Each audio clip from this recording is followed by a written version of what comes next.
like, yeah, in the 80s or something. Yeah.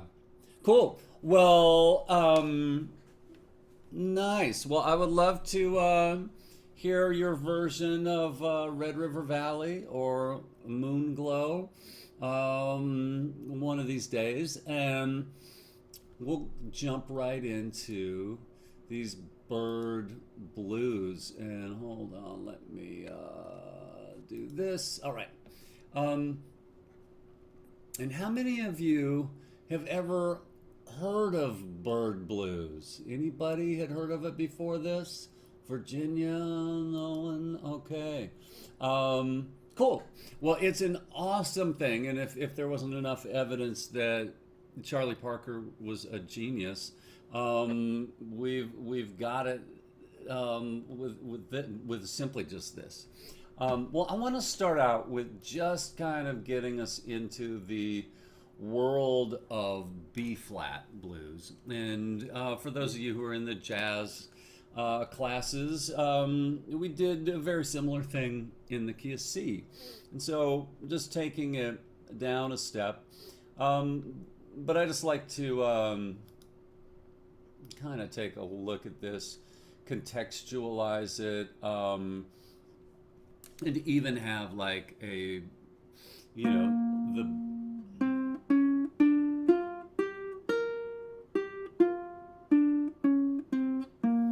this blues scale, and this is all in the B flat major blues progression, kind of blues to jazz kind of idea. Yeah.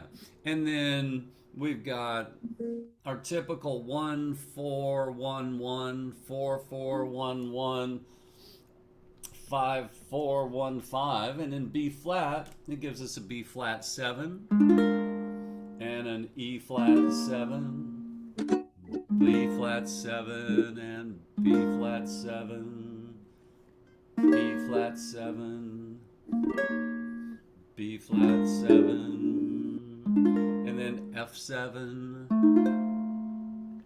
E flat 7, B flat 7, F7, and let's try it again, and I'm gonna see who okay. Yeah. We'll just try it. Let's try playing it. You can play whatever rhythm you want. We'll take it at a nice leisurely pace, and here we go.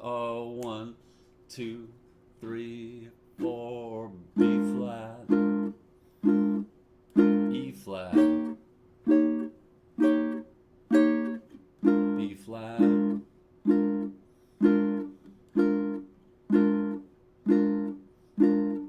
E flat, again, back to B flat 7,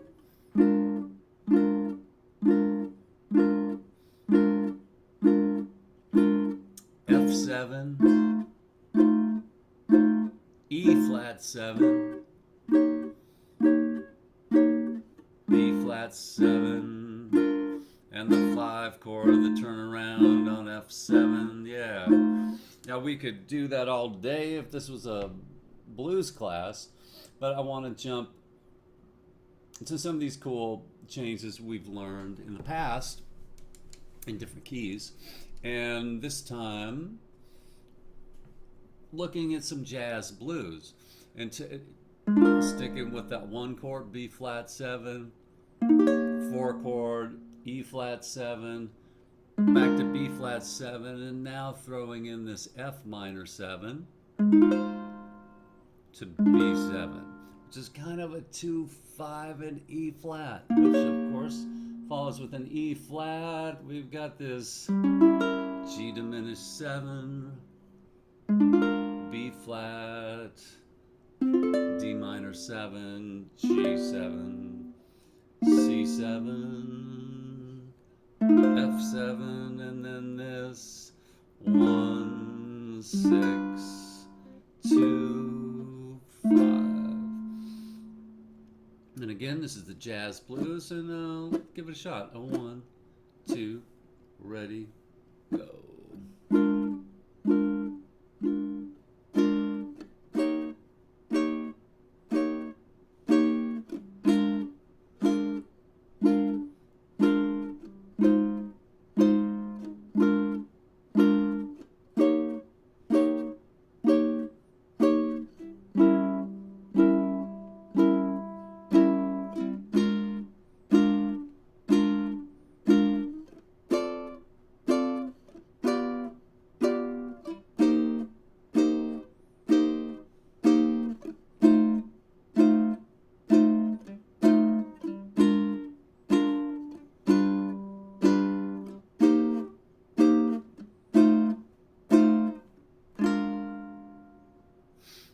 Any questions with any of that so far? Um, and these changes are awesome. I used them yesterday at our recital. Yeah, Daryl. All right. I Yeah, probably for you've gone over this probably 14 times. So let's make it 15. let's do it. Uh, okay. I like, I trying to figure out, okay, how did he come up with his four substitutes for the one chord? All Mm, right. He's got four substitutes. He's got, of course, mm, the B flat seven. He's got the F minor seven, the D minor seven, and a G7. mm-hmm. Can you briefly describe to me? Oh yeah, yeah, yeah, yeah. Yes. Let's go over that So again. yeah, it's almost always the same answer. Is that we turn it into a 2-5-1 that's pointing toward the next chord. Now, the four chord is E flat, and we just, I can't even remember the term for this, where we turn that into a one. There's some fancy name for it I gave like 2 years ago. Um, so the two of E flat is F minor. Now that doesn't turn the B flat seven. It's still the one of B flat, but it's also the five of E flat. And so it has this cool play there. There's, I think, yeah, you asked for brevity. That's probably the most prudent thing here. So that's what's happening with that fourth measure there. Does that make sense, Daryl? Yeah. And ear wise, that's the other thing, when I'm going from here, just kind of getting that in your ear, okay? And then we're going there. Versus now, just a little bit of substitution.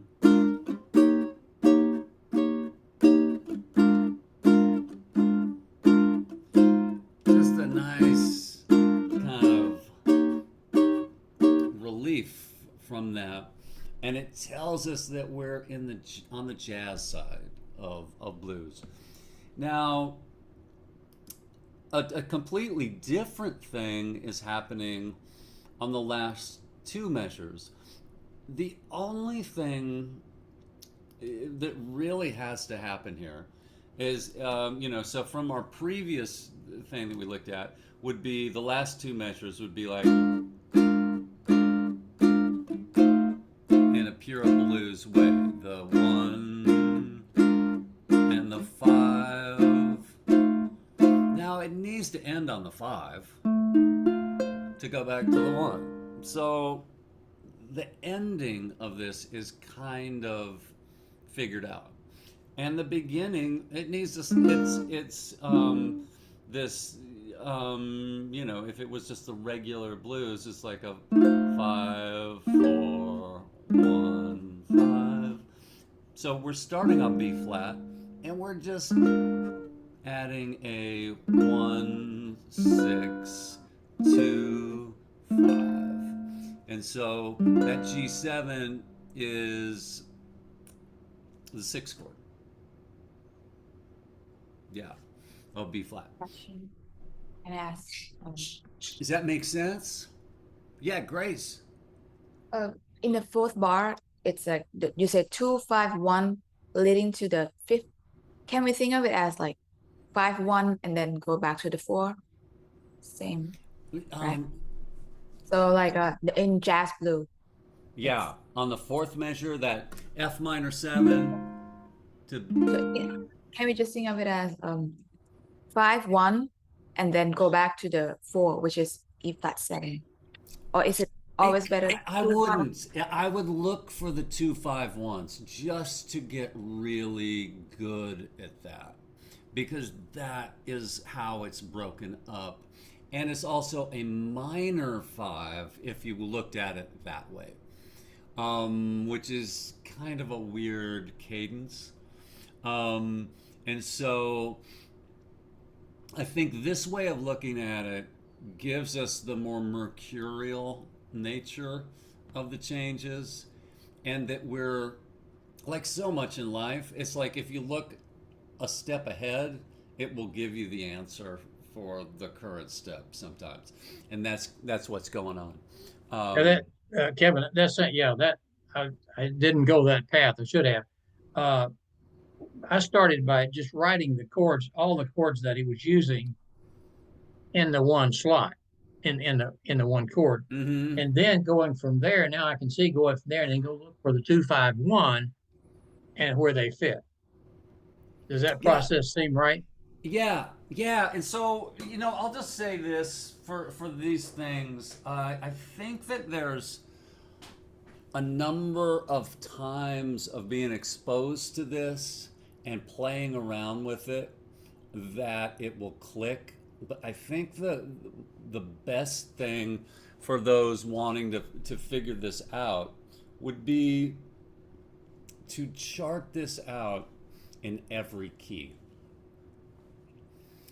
And I guarantee you by the 12th key, this would make a lot more sense. And just getting practice what the 2 5 1s are and looking at that. And then just picking up jazz. You could do it online or jazz books, jazz sheet music, and just see how many. It's like a Where's Waldo of finding 2 5 1s, of just seeing how many you could find, um, and then I would then look at analyzing what isn't, either in the kind of the 1 4 5 or the 2 5 1. Um, I think that then that'll show you something else. But um, yeah, all of this, I think it's just really good to do it in multiple keys, and I think at some point it will click for everyone, if it hasn't already, um, how this jazz blues thing works. And also remember that the whatever's on paper or digital or whatever, is representing the sounds. The sounds are much more important than the theory. The theory does not exist without the sounds. The sounds do exist without the theory. So, kind of just getting a sense of that. Um, yeah. Any other? Yeah, Val. So when I went through this, I kind of put down the chords that were like going off the key that it's in, and Yeah. then above it I put the 2 5 1s. So the F minor 7 that confused me, but I kind of put a 5 and a 1 and then a Yeah. 4. Yeah. Yeah. But it's really thinking for the jazz that you get the 2 5 1 to get you the 2 5 1s from jazz. I mean, Yeah. Yeah. so so I kind of above it, I put in parentheses 2 5 1s. hmm So what's really happening is the 2 5 1, rather than coming up with some number for the key that it's in that isn't really right. Yeah, yeah, exactly. And so, and like I said, like, I can say it a different way. Like folk harm. I don't get that. She's got to explain that to me. I'm a little bit lost on that because we're starting with a 1 4 5 progression. So are you saying we just skip that completely and go straight to a 2 5 1? No, just hang in there for a second, Daryl. Let me say this: folk harmony is based on 1 4 5, and you could harmonize any major scale with those three major chords: key of C, C, F, and G. Jazz harmony is based off of a 2 5 1, and you can put that in a 1 4 5 context, but the thing that will make it jazz are these 2 5 1 pockets. Now, the I think the more important thing here is that measure one is going to be the one, regardless of what we're doing. Measure five is going to be the four chord. We have to go to the four. Well, what's a clever way to get to the 4? 2, 5, 1 of that key. And so another thing, you know, as my teacher brain is here, that can make, and this is one of my favorite things I've learned as a teacher, and is like maybe one of the least favorite for students, but I love it. Is that the one of the best ways to understand something is to do something more complicated. And so that when this, like, if this is our statistical sampling, this is just going to be really hard. If we do something more complex, this gets easier, and that's what we're doing today when we get to these bird blues. But this is awesome, and there's, you know, certainly, you know, no shame or anything, and this is awesome asking these questions, and it's just, and I think for what I've done with you people, this is really our second time of looking at this. I would say the third time you look at this, it's going to have a lot more connectivity. Um, yeah. So, does that answer your question there, Daryl? Can we Well, keep going? sort of. Okay, the problem was how we start. We're starting with the blues. We're starting with the blues song. Right. Now, whatever the melody is that's kind of where I would have gone from.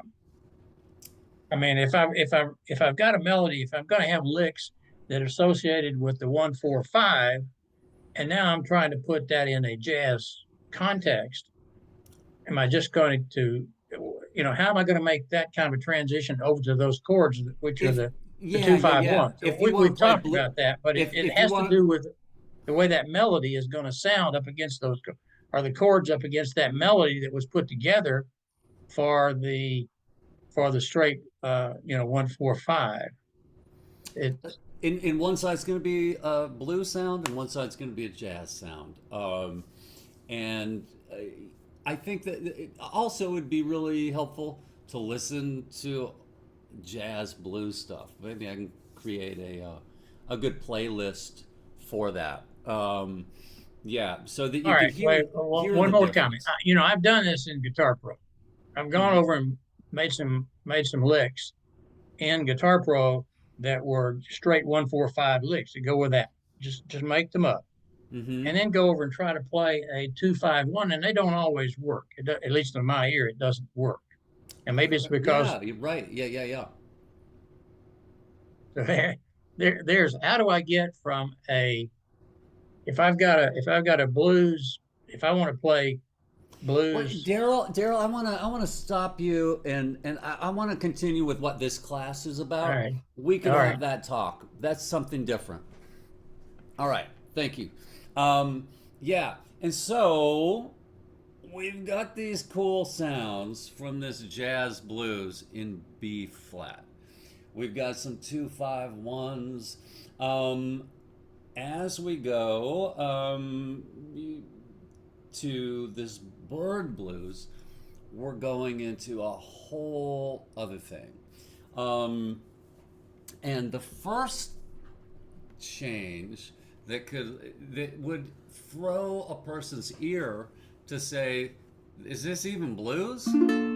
Is that it's starting on a major seventh, which is so unusual. So this gives us a whole new place to start. Now, I'm going off this B flat major blues to jazz sheet, and then having this A minor 7 flat 5, this 2 3 3 3 chord to D7. Can anybody tell me what that relationship is? A minor 7 flat 5 to D7. 2 5 1. It's a 2 5, yeah. 2 5, and the 1 would have a letter of G, yeah. And then we have the same 2 5 one that we had before. So we've substituted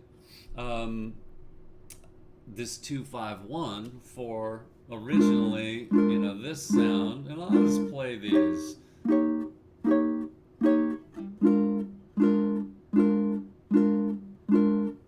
There's the blues sound. Now here's the blues jazz sound.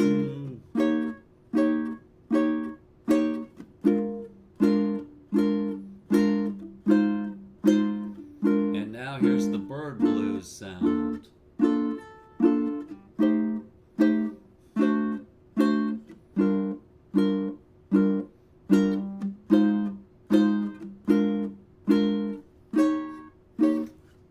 And it will take a while to kind of get used to hearing that, get a feel for it, but it is, to my ear, innately beautiful. And just how these adds this depth to it. And it is just coming up with substitutions for this, and then going from the 4, this dominant 7, to the 4 minor. And now we have the fun, I think, of this E flat minor 7, A flat 7, D minor 7, G7, D flat minor 7, G flat minor 7, or G flat 7, C minor 7, F7, and this B flat, G7, 1 6 2 5 at the end. So just to hear it.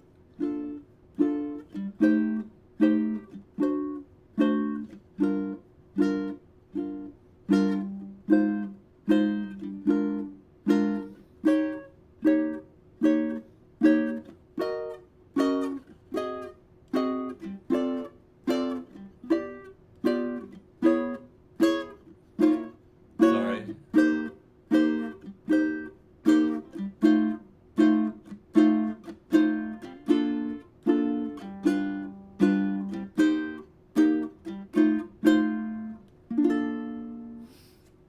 Beautiful, awesome chord progression.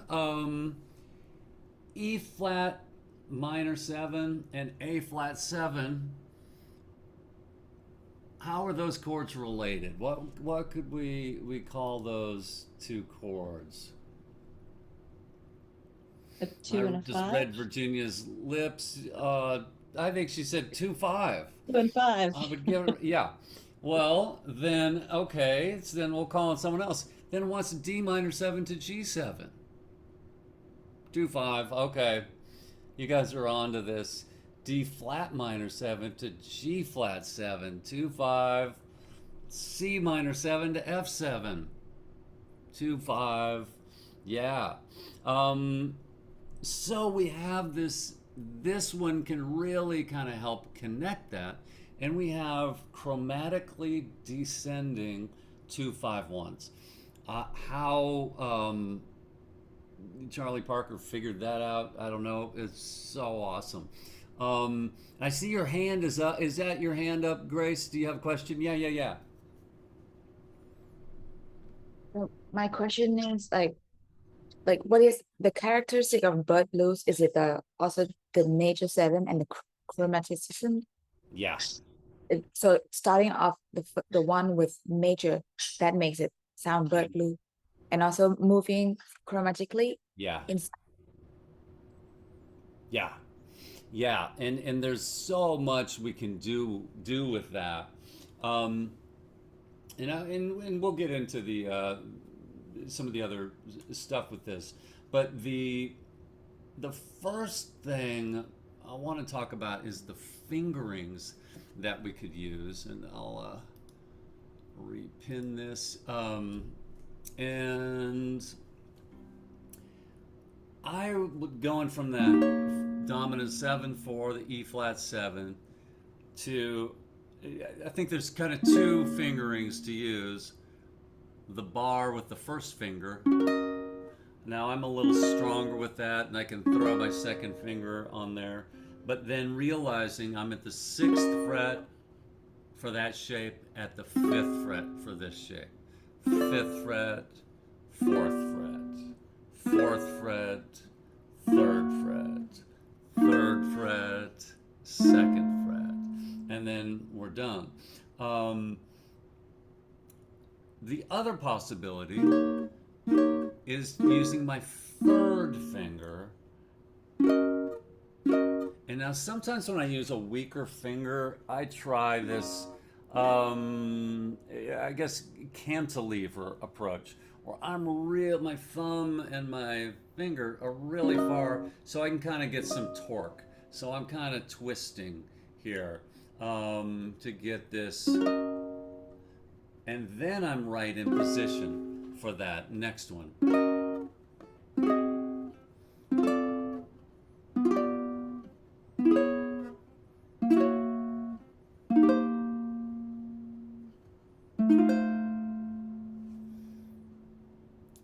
Yeah, and so, I would just try to get good at one of them, whichever one makes the most sense to you for that. Yeah, and these, to me, it's really, it's just so sophisticated. It's so elegant, and it's so musical that it combines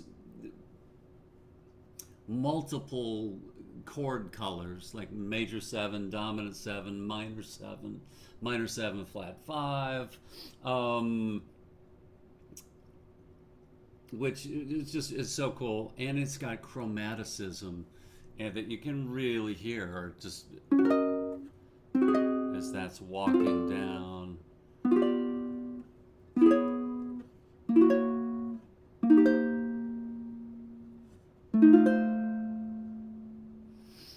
And it gives a lot of different approach possibilities to that.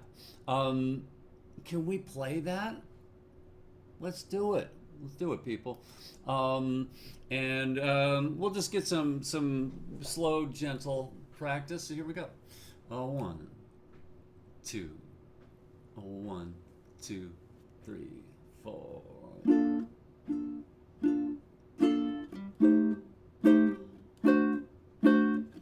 If you're not ready to play quarter notes, just play whole notes.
One more time, just for good luck.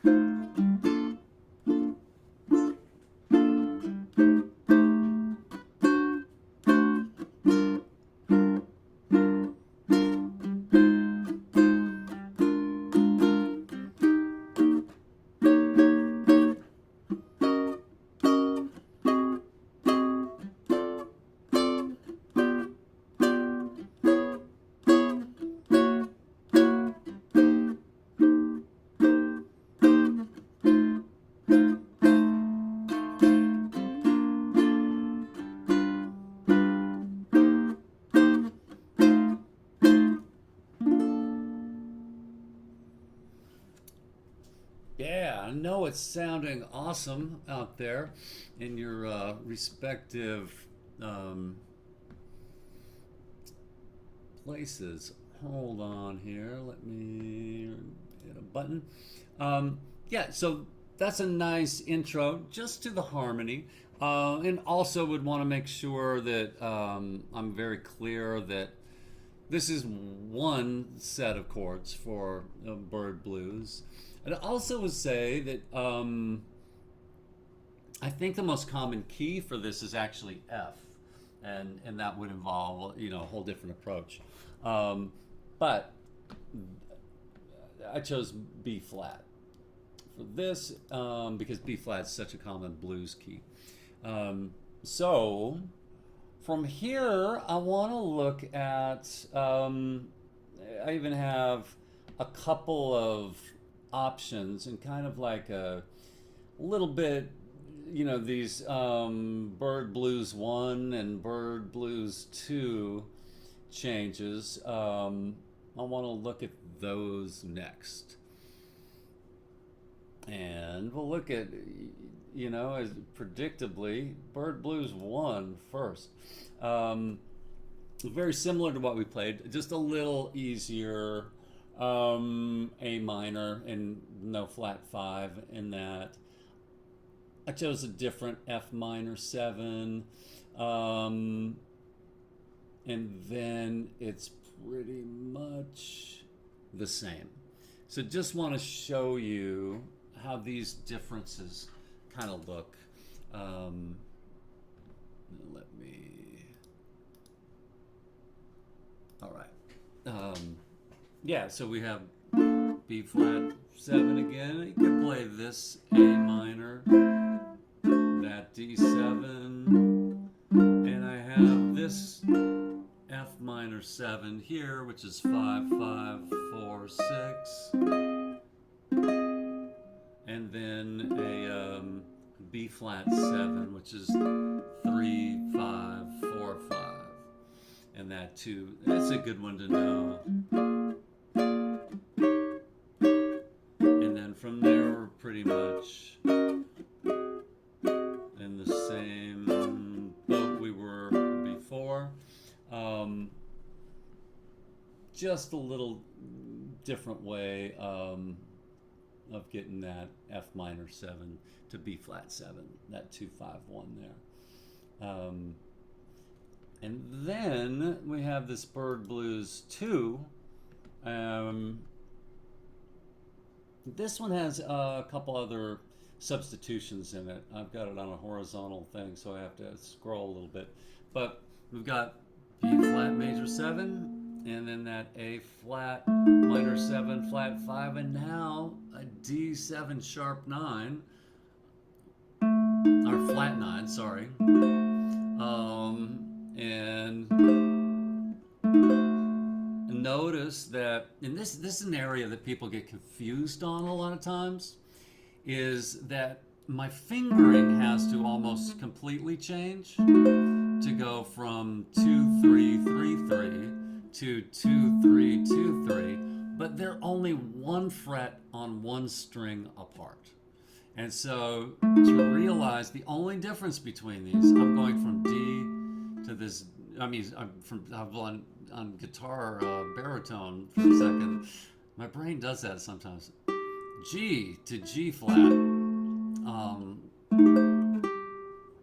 That's the only tone changing between these two chords. And just a little darker sound, I think.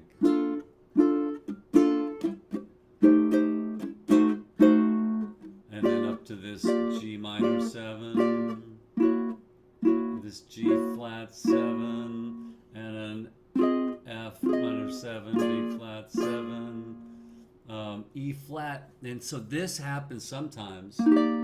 That 4 chord could be a major 7. And then we're back to our old tricks. Don't think I have anything different, except that this one ends with, instead of the B flat major 7, a dominant, all dominant 7s for the majors. And all of these are possible, and it might just depend on what the melody of the song was to determine which one you would use. But the main thing is that, like that E flat, on measure 5 it's going to be an E flat of some kind. It could be a major 7, it could be a dominant 7. And I want to just kind of play along with this. I don't know if this. I'll take this at 70. Should be pretty doable.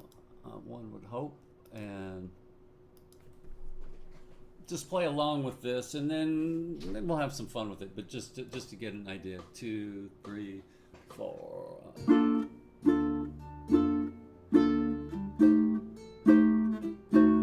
Oops, I'm gonna mute blues for Alice. Okay, here we go. 1, 2, ready, and.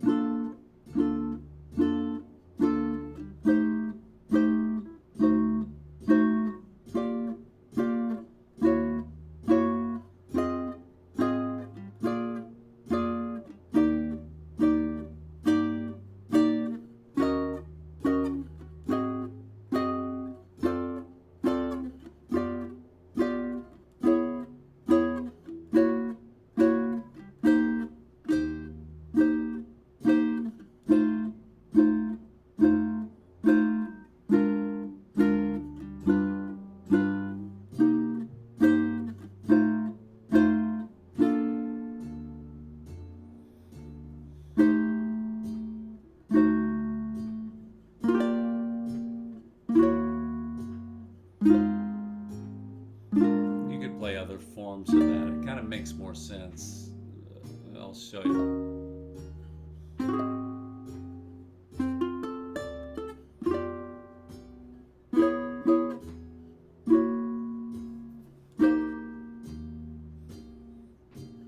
And I much prefer playing these with at least a bass line. Kind of nice.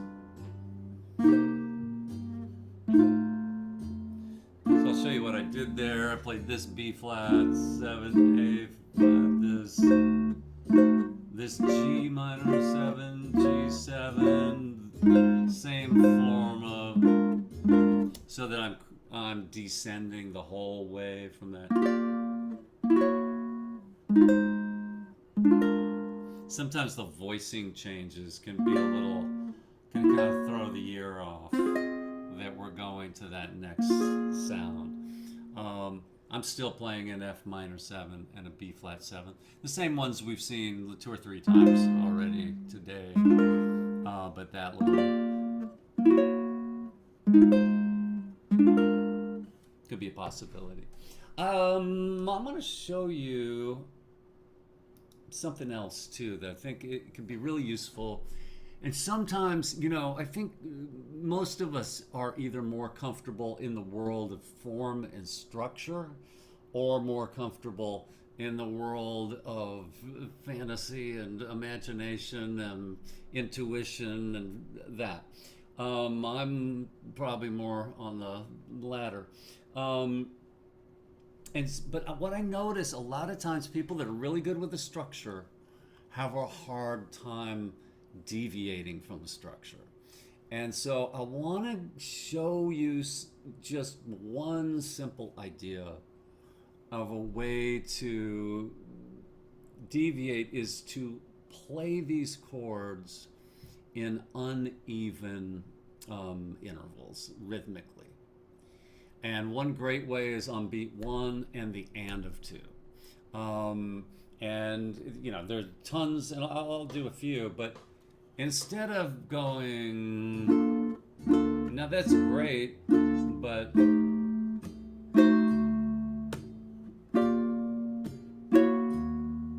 so I'm actually playing that second chord early, and that's kind of a jazz thing that works. And it's great for timing.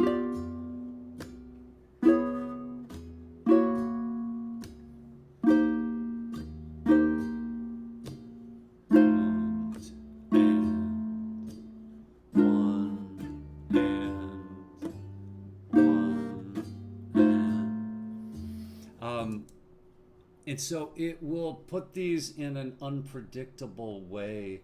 And So that'd be one rhythm. Now I'm going to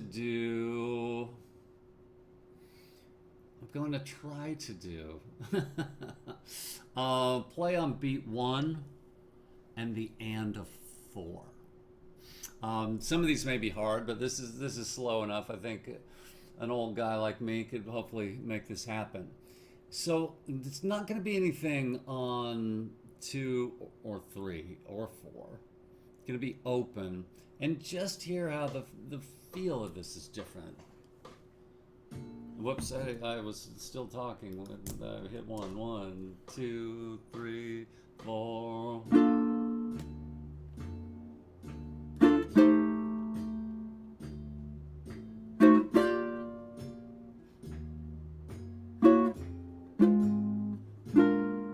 I blew it. 2, 3, 4.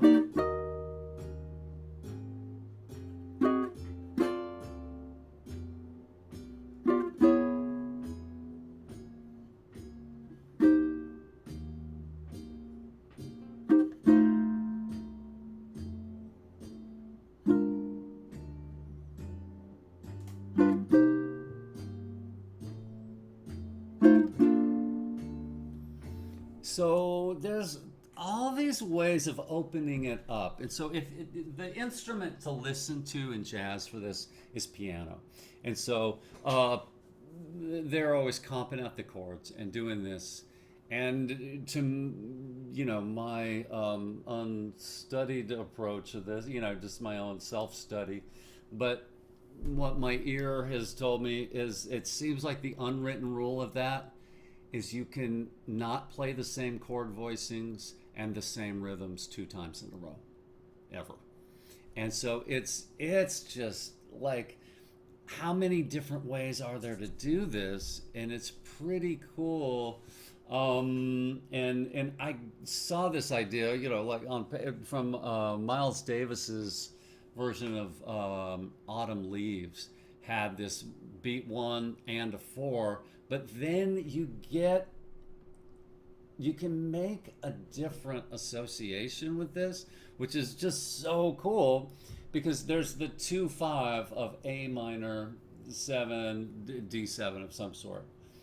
There's a 2/5 of G minor 7, or no, it's not a 2/5, but there's 2/5 there. But there's also a 2/5 of a D to a G. And so when I break this up, I'm hearing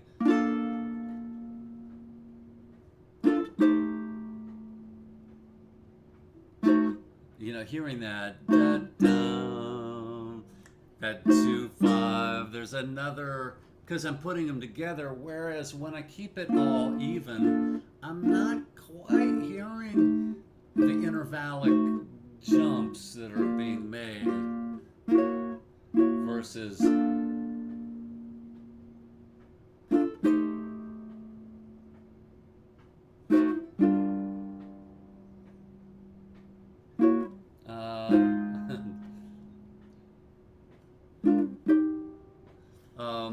it's a great rhythmic challenge. And another way that I think like a really good accompanist could practice this is to then try playing maybe 3 different rhythms in every 12 bar form, and then and following the music. And so the thing that I really have found is how piano players play when all of these horn solos are going, and they're listening, staying out of the way, and giving just enough structure and making sure it. And if you think I think we all might have the idea, oh, I'm the only person who's getting lost in all these jazz changes. No, it's happened on famous jazz records with legends that they get lost, and then it's somebody else is going, here's where we are, by the way, and oh, I'm going to come in 2 measures late for my solo because you got lost. And it's just, you're feeling this or that or whatever. And it's really hard to go 100% with passion and creativity and keep track of everything. But this just getting used to kind of playing around with these rhythms can be something really dynamic, and it can also just open up your playing to humanize it in a way that, Sound Slice is an excellent resource, but it's not a person playing. And so, wanting to get that. Any questions with these changes or anything I'm throwing at you? I have a little question. Yeah. The 3 6 2 5. The 6 is in all the version. It's like G7. Is it because it's bird blue, or because in the minor key the 6 is? It could be either. It could be a G minor, and sometimes it'll be a G minor 7, sometimes it'll be a G7. If there was a melody note in there, and there's usually not. The melody usually ends by beat 1 of that measure. But if there were, and that note was a B flat, then the G minor 7 would be a better choice. And if it was a B natural, the G7 would be a better choice. I would say the G7 is a better choice if there's nothing there, because it's more chromatic. Yeah. Good questions. Awesome. So now I want to give you a whole other thing, and I think we'll see how much time, but this Blues for Alice is such a nice tune, and it's this tune and these chords go together. I mean, were composed to go together by Charlie Parker. There we go. There's always so much to learn from these things, and we're not gonna, get too deep into it, but I just want to see if I can even kind of play through it at this tempo. I practiced it about 10 minutes earlier today. I had a recital yesterday, and that usually kind of dominates my life for a little while. But here goes. Beautiful tune. In all first position.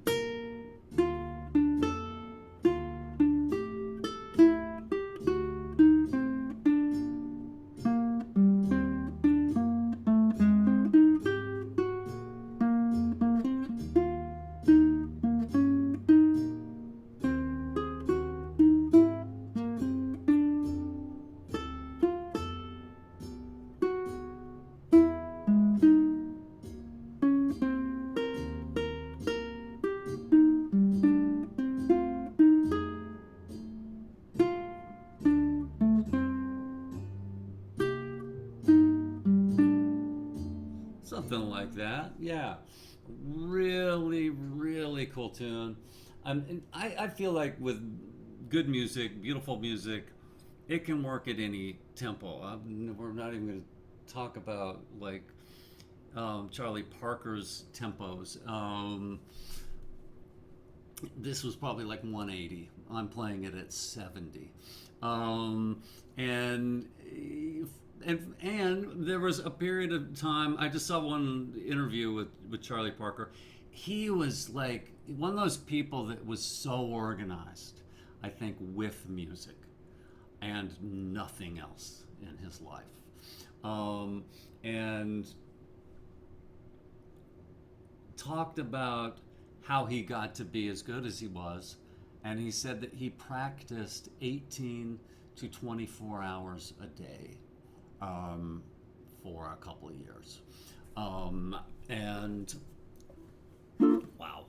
And I guess if you practice 24 hours one day, you'd want to sleep for at least 6 hours, and then that would give you 18 the next. But just, yeah. And also, how he practiced and what he practiced, I bet was absolutely brilliant and like I said, very very organized. And you know me by now, but I'll reiterate: we want to look for phrases, and so throw out the idea of going, I'm going to play the measure.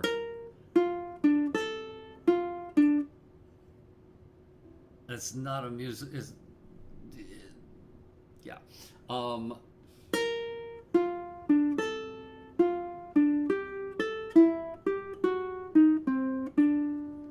that's a musical phrase. And ending on that offbeat and having it carry over the measure, real common thing. Such a beautiful.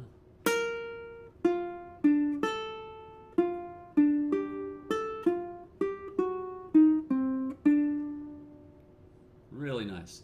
A couple little finger things. Let me get back to my pinned photo here. Barring. Keeping that F down. So.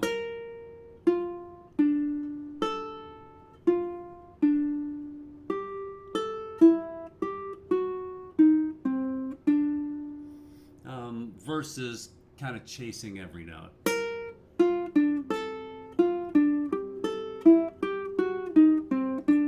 I want to minimize my actions here. And it's another little concept for you. Thinking about the tubularity of this surface, like a sphere, and we're moving around it. And if it were, like one of those flotation things, those things you can hit other people with, and we're holding that, we would move around it this way. Now, if I'm on the first string, the energy is going this way. And I want to explore that. Now, when I move up to the third string or fourth string, the energy's going this way. And so I want to, by the tubularity of it, sometimes I see people trying to play everything from one position.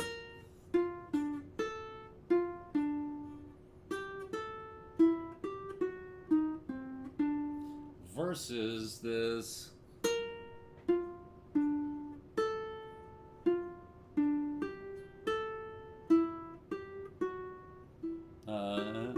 You think of it, kind of allowing some movement there, so that the thumb and the arm are kind of either bringing it back, throwing it up this way toward the ceiling, toward the floor, and we also have the thumb can provide this ability to rotate this way, rotate that way, to stretch, all these kind of possibilities. Just throwing that out.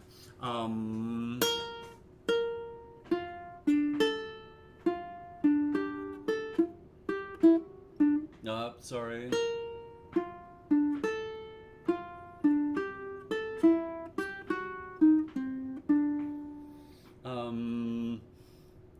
Also finding maybe some target notes in there so that it's not all the same.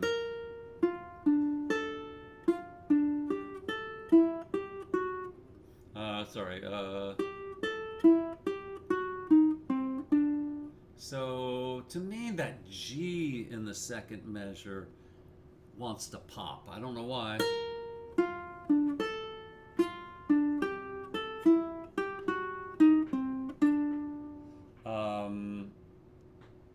Or that E flat, maybe.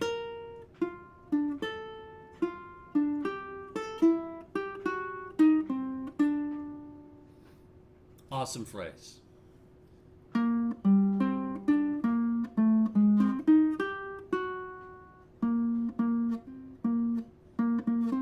We'll get to that one. This next phrase has the B flat. Triple that. I want to follow that motion on that triplet and bar there. So, because it comes up pretty fast.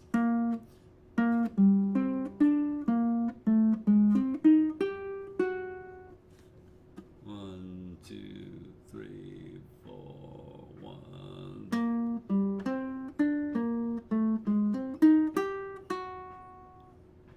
Another really cool phrase, and ending on that. It's an interesting that ending on that G flat there, but it's awesome. It all works. And then that next phrase, and I'll probably stop here and let you guys go for it. But this one.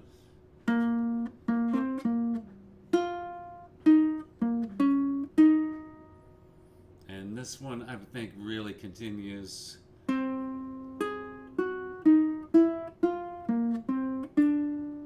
Really, really cool phrase. Kind of a blues riff.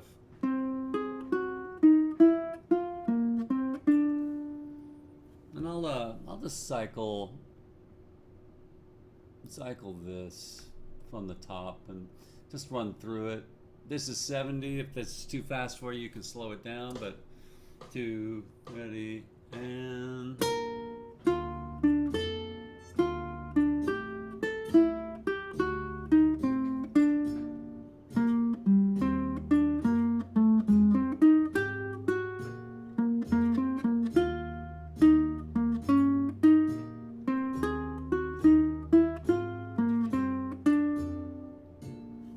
So cool. Let me let him play it. Yeah. And just to hear this whole thing, we'll just listen for a time.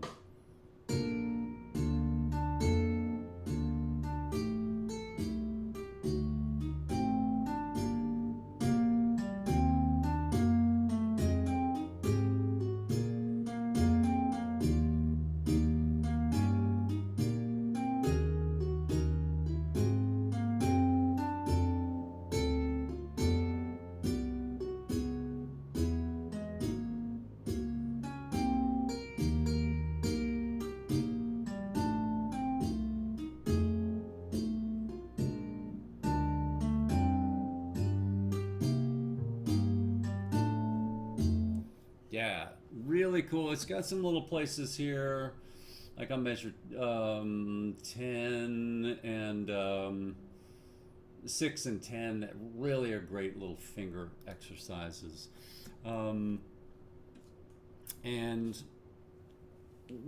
just as a disclaimer, I think, like some of these ideas of, showing ways to be a little more efficient with our fingers, sometimes we have to play this 20 times to even be able to think about that. So these are just things to help you go to the next level, but sometimes we have to, just the song is going to meet us where we are, but trying to find ways to make it easier to play, I think will be helpful. It's such a cool one, but I want to throw in a different tune in this Freight Train little play on. They like those plays on words in the jazz world. This one's by Tommy Flanagan, and I think 70 is going to be a disservice to the Flanagan family. So we'll at least bump this up to 100, which I'm sure is still pretty slow. But just to listen to them. 1, 2, 3.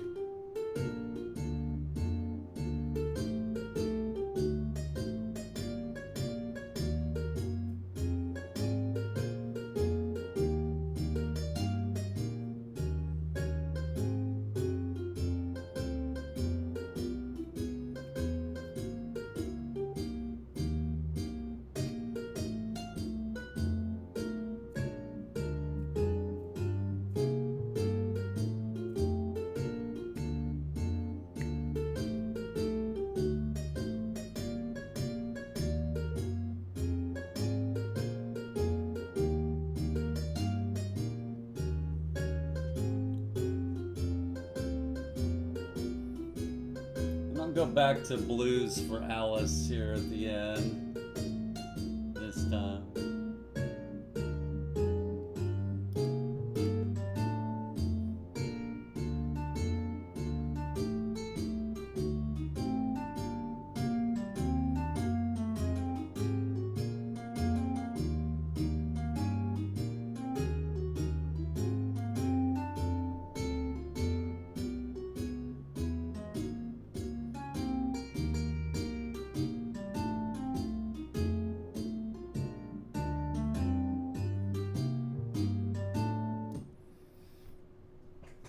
Some cool stuff. So there's always like a part of my brain going that is trying to answer questions that Daryl has asked earlier.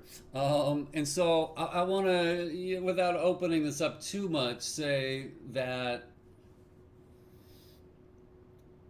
learning these solos or studying these solos would teach you a lot. It would teach you two different approaches to playing over these chord changes. And that it's a different set of rules than it is playing over blues changes. But the other part of it is that it actually, so like the blues, if I just played, hold on, don't go anywhere. If I just played straight B flat blues over these changes, we'll see what would happen.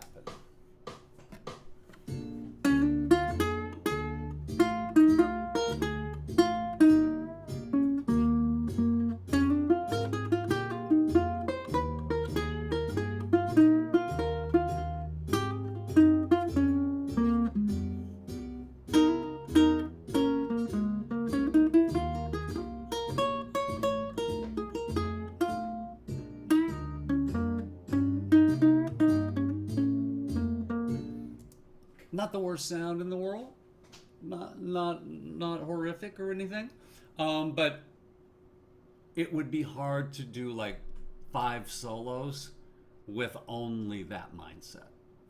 It'd be tough, and not every blues lick I know is gonna sound right on this. But if I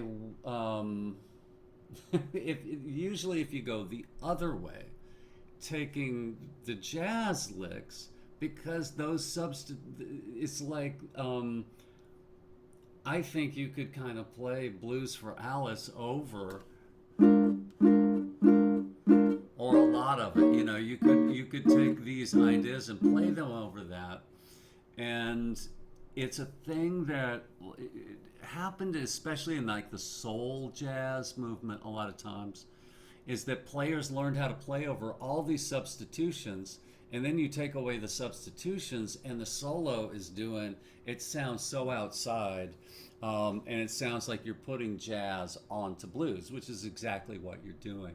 So, but the thought process is completely different in the blues side or the jazz side. But there's eventually being able to swim back and forth between those two worlds would be really good. And with that, the last thing I want to look at here, and I made a little change, or I developed this a little further, but and I can go through this for you right now, but just some solo ideas. And I call this B flat major pentatonic, but I just played the blues scale, which is, B flat, C, D flat, D, F, G, B flat.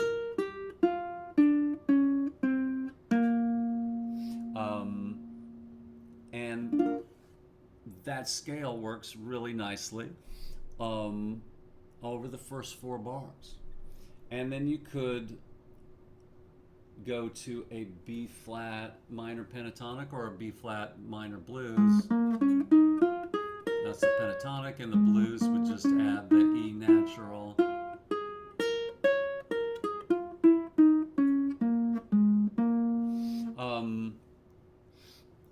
For what you have for 4 bars, and then come back to the major.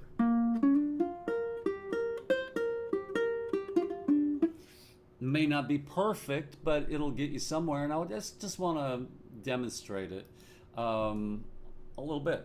And at 100, here we go.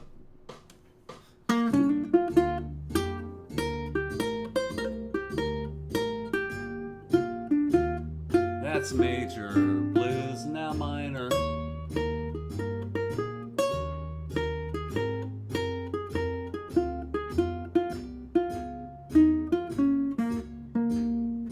Back to the major.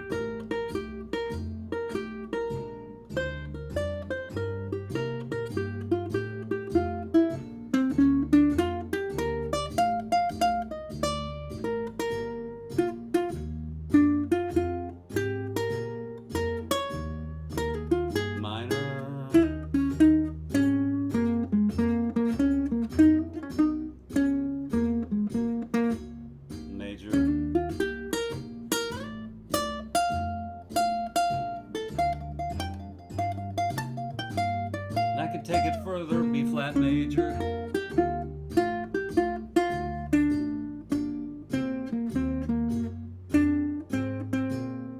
B flat minor. C major. B major. B flat major.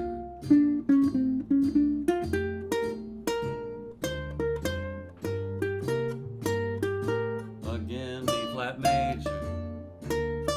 And the major scale would work too.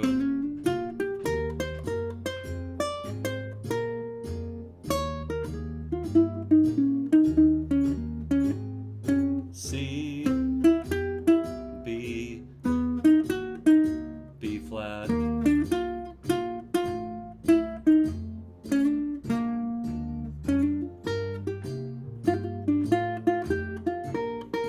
So there's all kinds of possibilities, and this is by no means like the only, but you know, just some basic ideas. And let me hit this button, and then this. Yeah, Grace.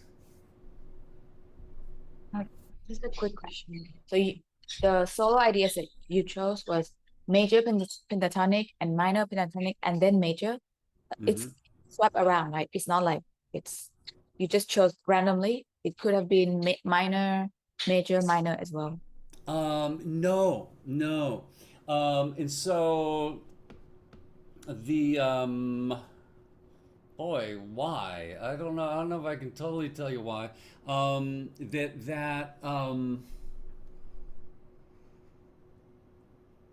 Tonalities of the major sound, mostly the major third, you know, the D natural, are found in a lot of these chords in the first 4 bars. And then that E flat 7 just where the minor has that D flat in it, which is the flat 7 of E flat, has more notes in common. And then that 2-5-1 is back to a major sound at the end, or that 2-5-1-6-2-5 at the end. The other possibility then is looking, and we could get even more scales into this if we wanted to, but the looking at the 2-5-1-ness of that middle section, so having just 2 bars. Let me just do a screen share. That might make this easier. And I'm going to amend these materials. Yeah, and so let me clean this up a little bit. Okay. So what you have was this whole section with B flat minor ideas. And so I'm looking at this. There's some relation to a B flat minor with these chords. But here, this is the 2 and the 5 of C. And so I'm playing a C major, but and it's that descending thing. Well, then guess what? This is the 2 and the 5, believe it or not, of B. And then we've got the 2 and the 5 here, of B flat. And so what this can afford you to do, and we could take it a step further and play a D flat major idea here. But what this gives you this chance to do is to take one idea or one shape and just drop it a fret and drop it a fret and drop it a fret. And so let me hold on, I gotta do this. Let me add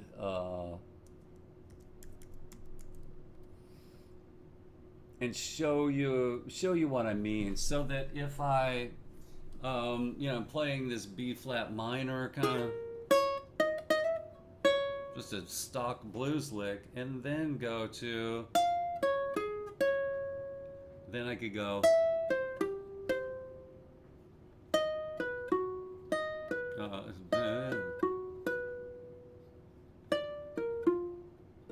so I've got a theme that is moving, or and so let me just play along with this so you can have a little bit of an idea, and just to have a different sound, we'll go with these other chords.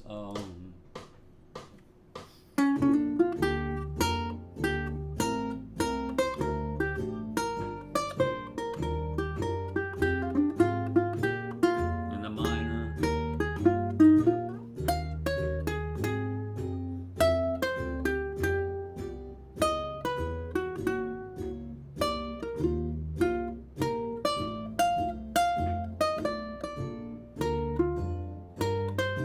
And that's all B flat major scale.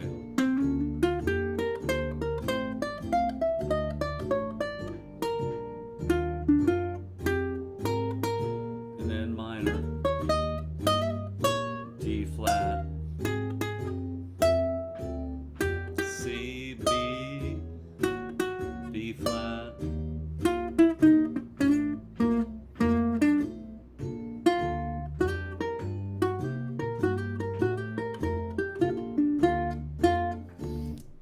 It could go on, but for those wanting soloing ideas, it takes a minute to like go, do I know the C scale? Can I get there? Do I know, but I even would say more, do I know the C chord in the 7th position? And go, well, if you know that one, then if you went a step higher, that'd be a D flat. And so that you could take those chords, and the thing that's really cool about this, those chords are not in those measures, but because it's the one of those measures, it pulls it together, if that makes sense. So yeah, there's just all kinds of options, but I just want to make sure like you can see.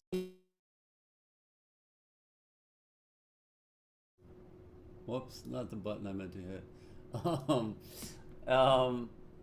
Yeah, and I'll slow my roll a little bit here. Go back towards, I don't know, something 70-ish. That'll be easier to talk and play probably. But I just want you to see my fingers. So like, I know there's a C chord right here. Let's say, this 9, 7, 8, 7. It's just like an F chord, but up here. I'm only going to take that, but if that's C, then now I know D flat. Take it a step higher. And it sounds weird by itself, but with these changes, it'll sound pretty cool in that place. And I'll start here.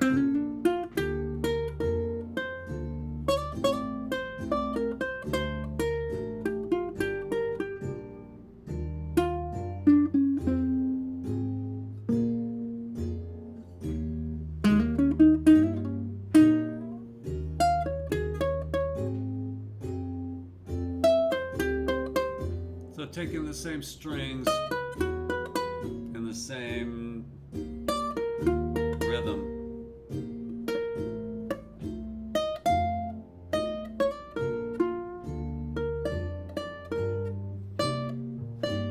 Now I'll use a different chord form for those.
So it ties the themes together. We're using the same forms, same rhythms and stuff. And this is like an endless kind of cycle of sounds to play with. And I think we're at the end of our broadcast time. Wanted to see if there's any other questions, concerns, requests. All right. Well, this is so cool. I love sharing this stuff. And I love just these sounds. These sounds are so amazing. And, you know, the invitation is always open. If you are, you know, in an elevator or, you know, you'll be amazed at how many places you can hear that kind of hot tub jazz stuff. But these changes will be there. So drop me a line and say, oh my God, I heard bird blues today, I think.